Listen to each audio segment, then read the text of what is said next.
Welcome back to the Home Stitchery Decor YouTube channel. It's Jolene. How are you guys?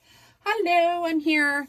Okay, so today we're gonna do a quick tutorial on how to make these lavender scented rice bags. I pretty much only make these at Christmas time for the farmers markets, and all it is rice and lavender essential oils. So these can go in the microwave or in the freezer for your aches and pains, headaches, body aches, chills, that kind of thing. Okay, so this one is super duper easy. So it's going to go pretty quick. So follow along. This is one that I've already got done. So we'll toss it aside for a bit. And we're going to need some Mary Ellen's Best Press. We're going to need some lavender essential oils, wherever you want to find them from. Fisker's Rotary Cutter.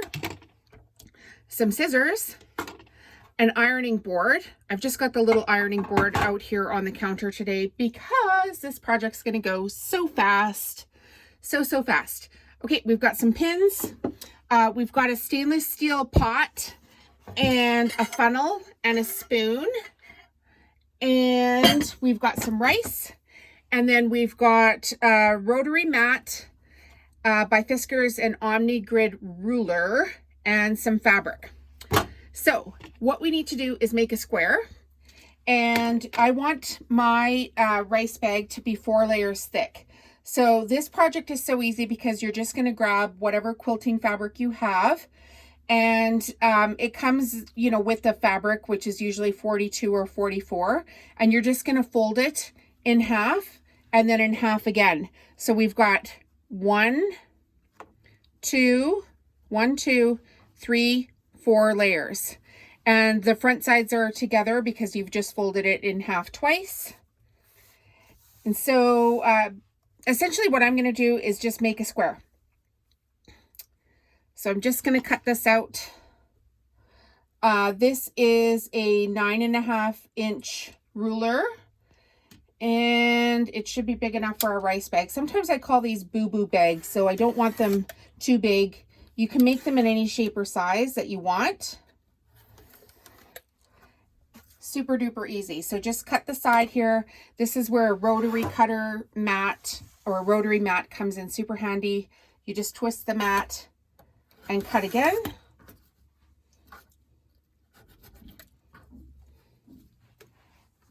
And twist the mat and cut again.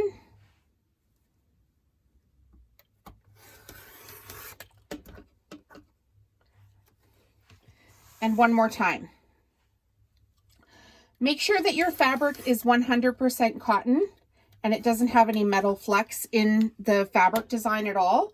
Because if you're going to put this in the microwave, you need it to be 100% cotton. You don't want it to be arcing your microwave.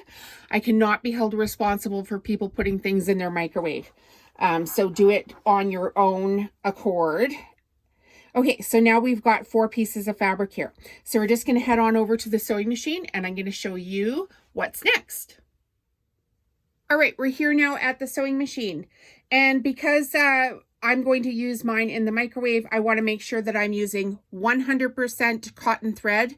This is Gutermann brand, and the cotton thread must be on the top and in the bobbin. So make sure you're using cotton thread.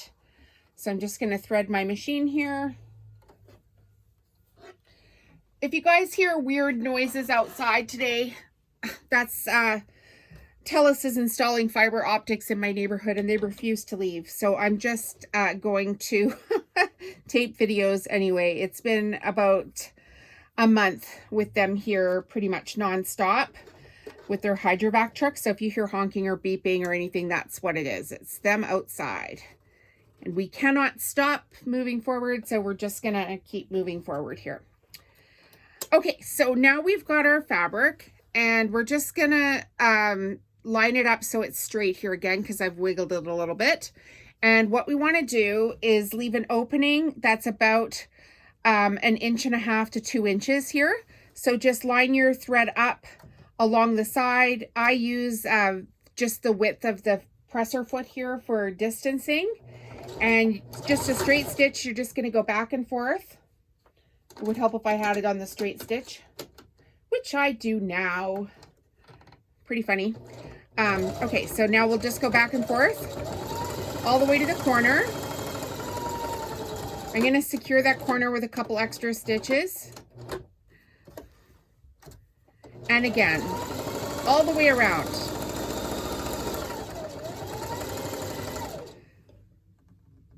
And if it's pulling one way or the other, just kind of straighten it up.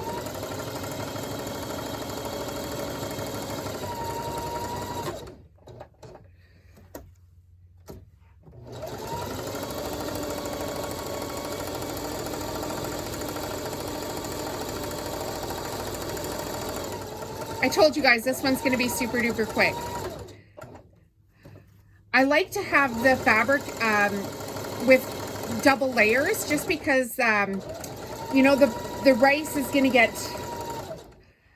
heavy on this fabric, and I want my products to last forever. So I've had some girls tell me that they've got rice bags that they bought the first year I was doing it from the market, which is like 4 years ago, and they're still using the rice bag. Sorry, I guess it was only 3 years ago. Okay, so now we've got our opening. We've got it secured here. We're just going to clip our ends, and then I'll meet you back at the other table here in a second.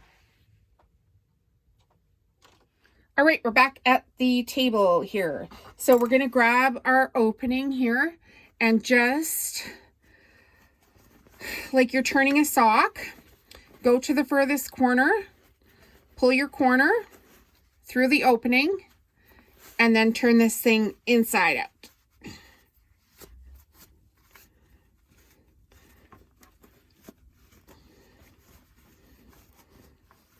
And now I've got a bamboo chopstick here. We're just gonna go around all the corners, which is why I double stitched on the corners, and poke them out as square as possible with our chopstick. Or if you've got a turning tool, Clover's got a good turning tool that you can use, Clover brand. I can put a link in the description. Most of you know, if you've been here for a while, I am an Amazon associate, and I share links from Amazon and various other companies for the supplies. So if you shop through the supplies, that's how you support the channel. So please go ahead and do that. It's at no obligation, of course. And I will never know if you did it unless you tag me on a social. Okay, so now we're just going to double check this corner doesn't look that good. Hang on a second. Where's my opening? There it is. This one I didn't quite get out far enough. Okay, that looks good. So we're just going to press this down now. Oh, give it a shot. We've got our Mary Ellen's Best Press here. This is the scent-free one, but you can get them in lavender, which I actually prefer. But anyway, that's what we've got here today. And I've just got my little mini ironing board out so I can do this tutorial quick.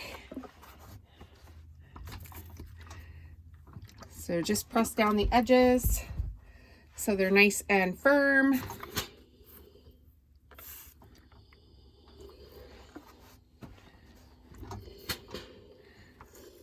I think this next year I'm going to treat myself to a new iron. This one's seen its day. Okay, so now we've got our square. We can set our ironing board down. I'll just put it down on the floor out of the way. And now we're going to mix up some rice. So I've just got jasmine scented white rice.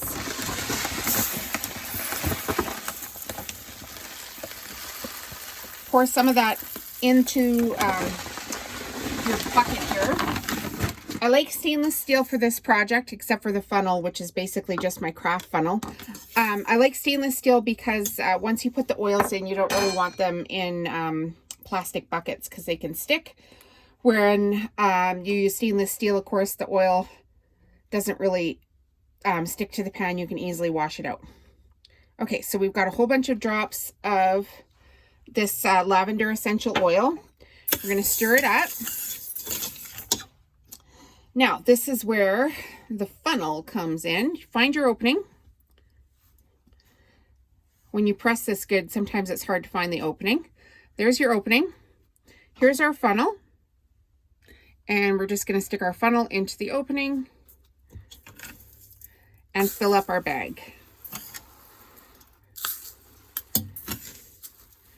This only takes a minute if you do it right. Stir it up.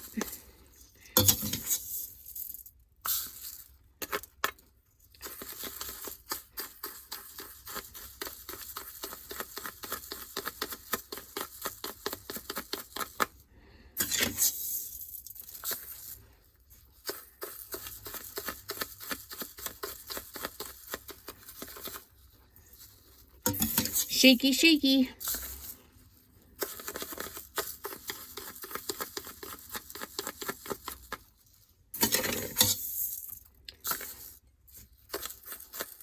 All right, we're almost done here. A few more scoops. You don't want the bag over full because you want to be able to lay this down on whatever you're aching from, whether it's a headache or a sore hip or a sore knee. You want the rice to kind of be a little bit sloppy in the bag so that it flops over and hugs whatever is ailing you. Don't worry if you haven't put enough rice in your little pot here either. You can always add a couple tablespoons or a couple spoonsful from the bag and then just mix it around again. I'm pretty sure I'm going to have lots of rice here. Funny enough, I've done this before. Oh, there goes a big truck by my house. I'm really wishing these guys would go away.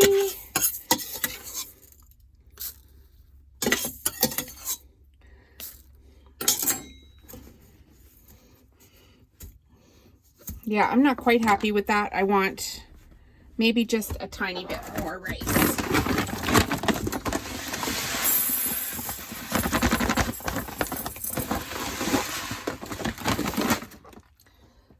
And then a couple more drops of oils.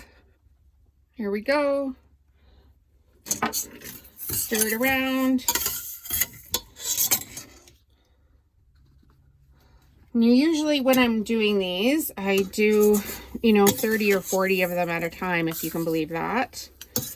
And they just sell so quick at the farmers markets. So it's a great little easy trick.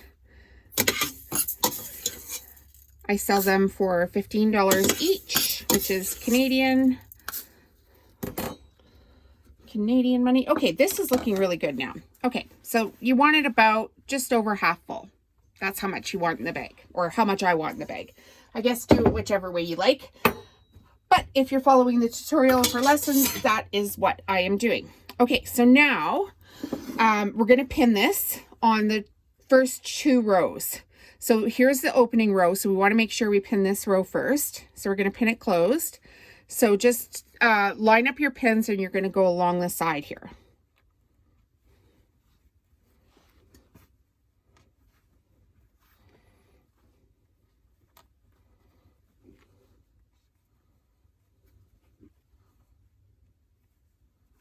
Okay, so now you've got that side pinned.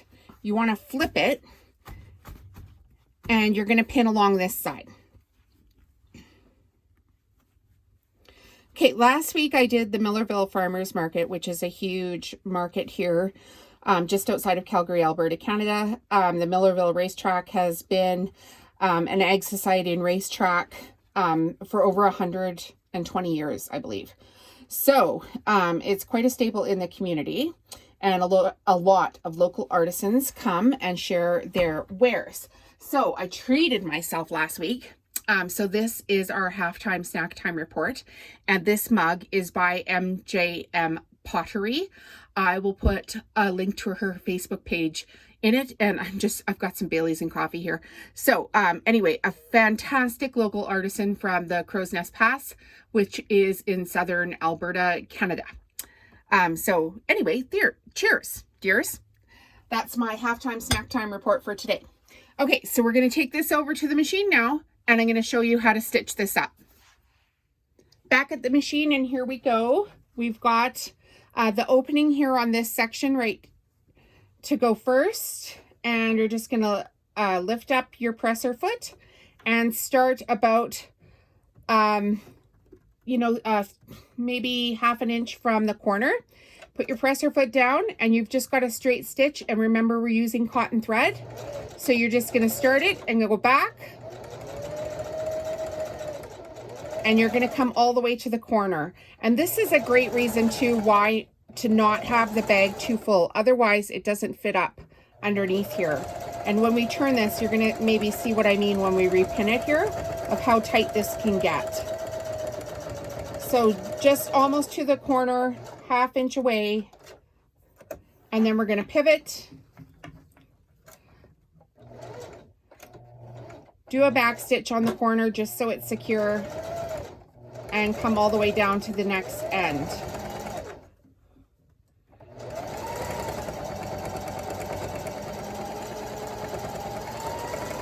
So easy, you guys. This one is so easy. Okay, so now we need to lift up our feed dogs, which I just did. Lift up our needle, pull this out, clip our threads. And we're going to grab another pin cushion. I made these pin cushions, so if you guys see them in the videos, that's me. I made them. Really easy to do. I'll do a video on them one day too, but essentially it's just a soap dish from the Home Stitchery store. And I've put stainless steel and cotton batting around it and pretty fabric, and then glued it into place into this soap dish because I'm really not a fan of tomatoes. So I prefer to do that. I like pretty things. Good thing I have a business where I can have all the pretty things. Okay, so now you can see that we've just got two sides here done. And we're going to turn it. So we're going to start at the third side, shake the rice down, and we're going to repeat this process. So just pin all the way across.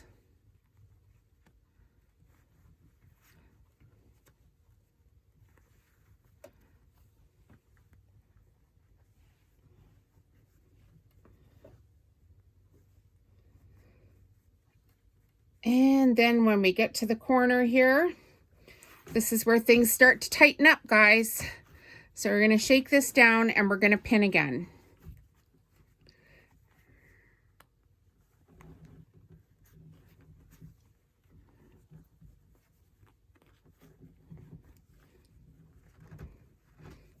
Just squish that down as far as possible. Don't be too concerned if you think that this is not going to fit. I'm going to show you a trick here in a second to get this to go when we start this edge. Okay, so here we go again. These are the last two rows.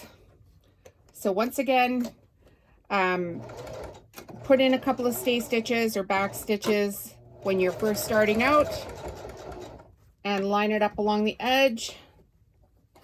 And I'm sewing just the width of the presser foot.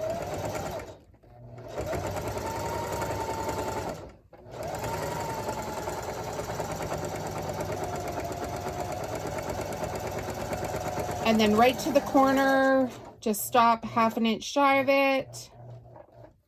Couple of back stitches. And now we're going to turn. Okay, now this probably won't fit through here because it's too tight and this is too short. So now that we've got this top section sewn, what we're going to do is pull a few pins out of the top section and release the rice. So we're going to release some of the bulk of this rice. I like to leave the corner pins in, so there's no chance that rice is going to get all the way over here by the time I'm sewing and mess up the machine. But now you can see that this is nice and flatter and the bulk is down. So really quick, easy way to accommodate the bulk of this. And now this will easily sew right to the corner.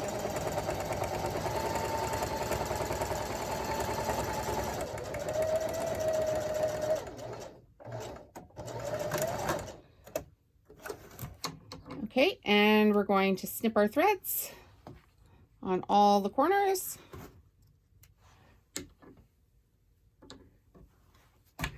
and release the pins.